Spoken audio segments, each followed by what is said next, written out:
Ganga versus मंगा।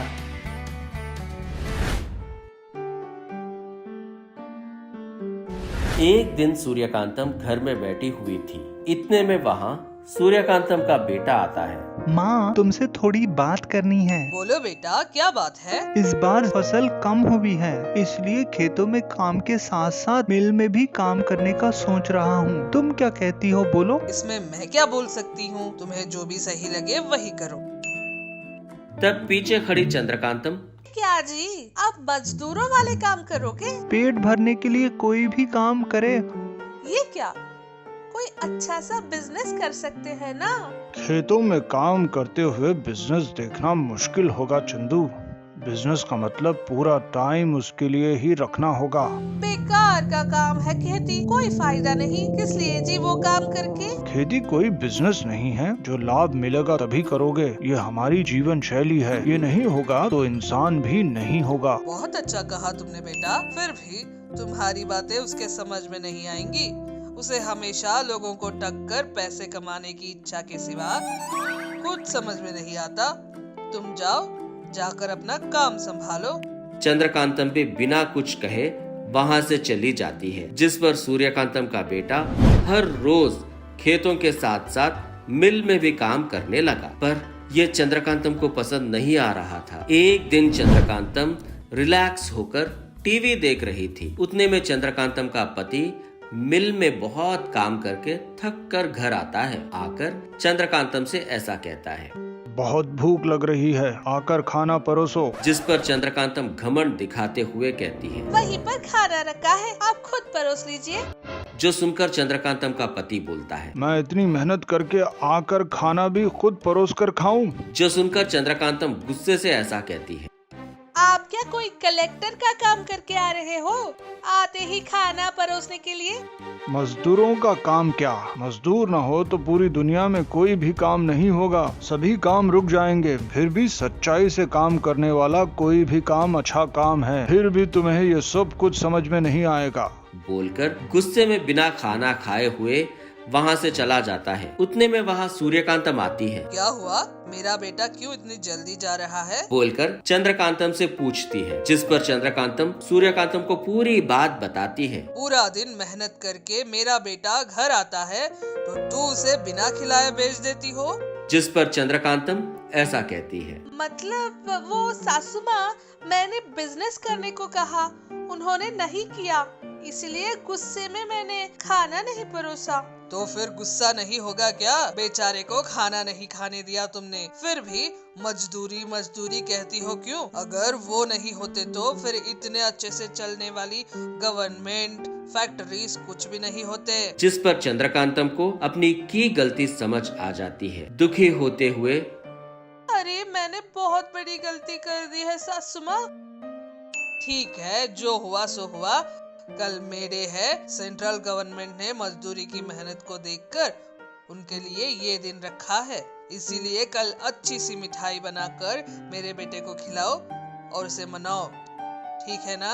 आपके बेटे के लिए मैं अच्छी सी मिठाइयाँ बनाऊंगी। अगले दिन चंद्रकांतम मिठाई तैयार करने के लिए सामान लाने के लिए मार्केट जाती है। जाते हुए रास्ते में कुछ बड़े बड़े घर बन रहे थे। उनको देखकर चंद्रकांतम मन में ऐसा सोचती है, बेचारे मजदूर इतनी गर्मी में इस घर को बनाने के लिए कितनी मेहनत कर रहे हैं। सासू माँ ने सही कहा था, अगर ये लोग नहीं होते तो ये देश नहीं चल सकता। सोचते हुए आगे जा रही थी। वहाँ पर कुछ लोग गटर साफ कर रहे थे। अरे इन्हें देखो, हमारे लिए कितनी मेहनत करके गटर साफ कर रहे हैं। अगर ये लोग गटर साफ न करें तो यहाँ रहने वाले लोगों को बीमारियां हो जाएंगी। सच में इन लोगों के वजह से ही तो हम सभी लोग सेहतमंद हैं। मन में सोचकर जरूरी सामान लेकर घर वापस आ जाती है।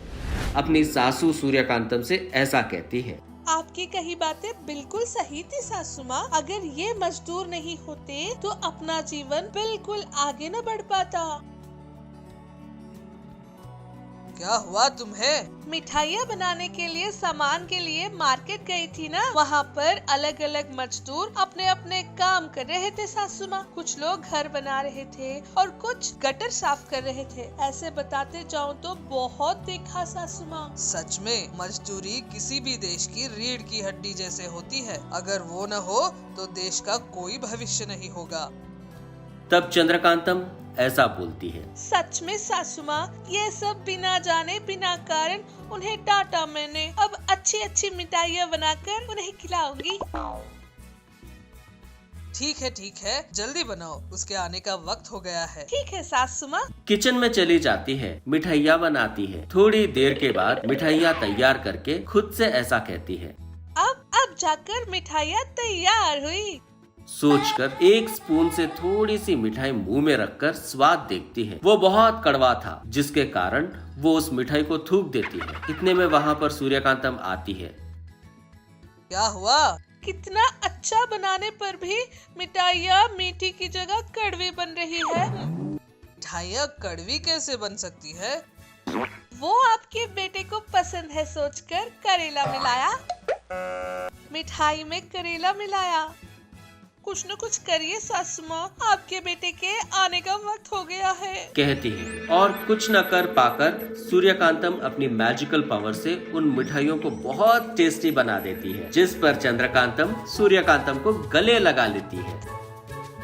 सासू माँ थैंक यू सो मच बोलकर अपने पति के आते ही उसे वो मिठाइयाँ खिलाती है। हैप्पी मे डे जी, कहती है, जो सुनकर चंद्रकांतम का पति को उस पर का गुस्सा चला जाता है। सभी खुश रहते हैं।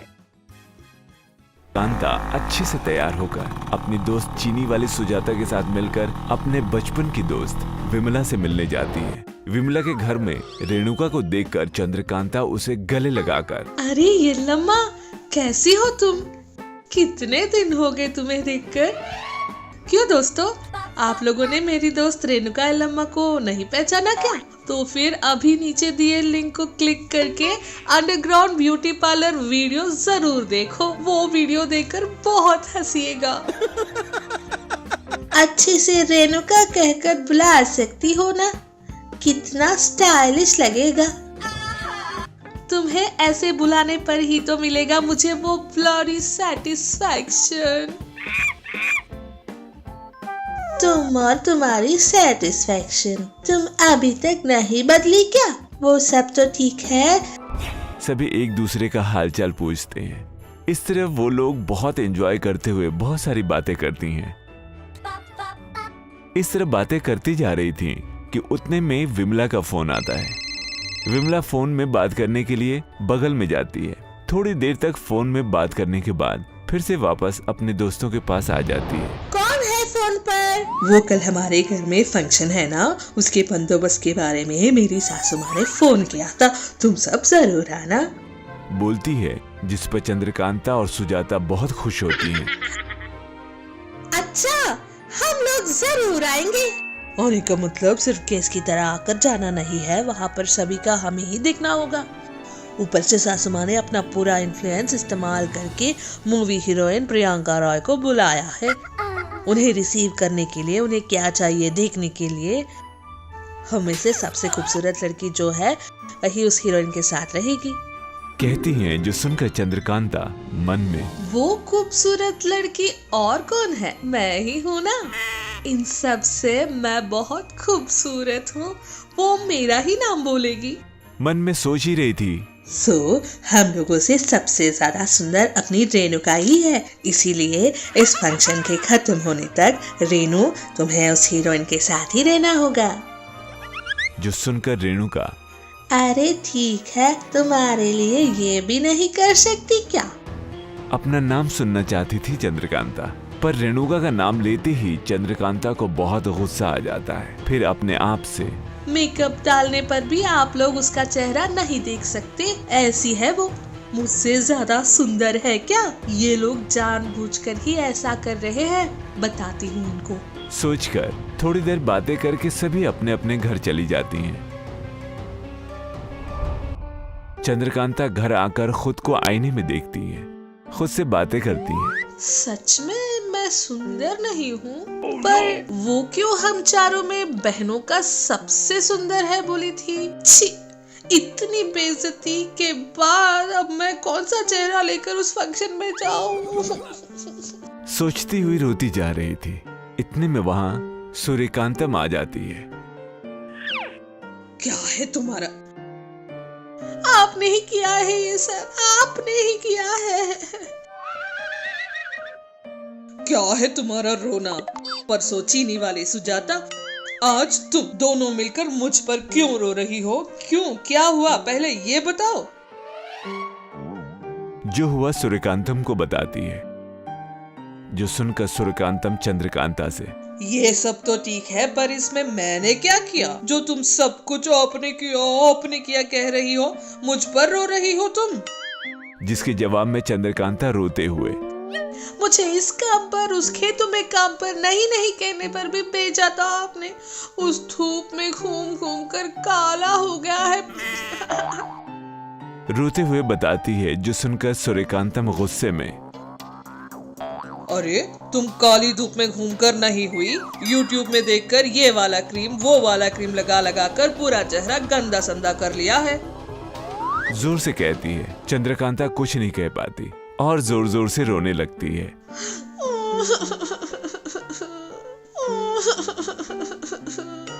जो सुनकर सूर्यकांतम के करने को कुछ नहीं था। क्या उन लोगों से अच्छा दिखना चाहती हो, है ना?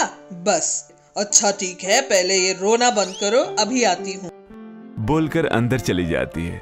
अंदर जाकर अपने बक्से में से एक मैजिकल मेकअप पाउडर लेकर आती है, जो दिखाते हुए चंद्रकांता से कहती है, ये लो, ये है मैजिकल मेकअप पाउडर। इसे लगाने पर तुम्हारे चेहरे पर ग्लो आ जाएगा।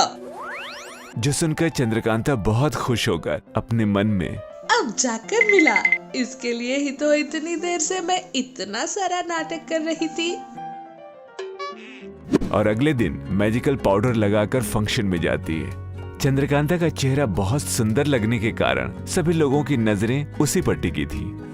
वहां मौजूद सभी लोग चंद्रकांता के बारे में और उसकी सुंदरता के बारे में बातें करने लगे थे। अरे क्या बात है, इतनी सुंदर तैयार हुई हो, तुम ही मूवी हीरोइन की तरह लग रही हो। जो सुनकर चंद्रकांता बहुत इतराने लगती है। इतने में विमला, ठीक है, मूवी हीरोइन के आने का समय हो गया है, रेणुका को रहने दो, आज उससे ज्यादा तुम ही मस्त लग रही हो, तुम जाकर रिसीव करो। तब वो खुद ही में तोड़ा लगाने पर ही इतनी सुंदर लग रही हूँ, अगर पूरा लगा लूं तो मूवी हीरोइन से भी ज्यादा सुंदर हो जाऊंगी शायद। सोचते हुए अपने पास रखे पूरे मैजिकल पाउडर को लगा लेती है। उतने में ही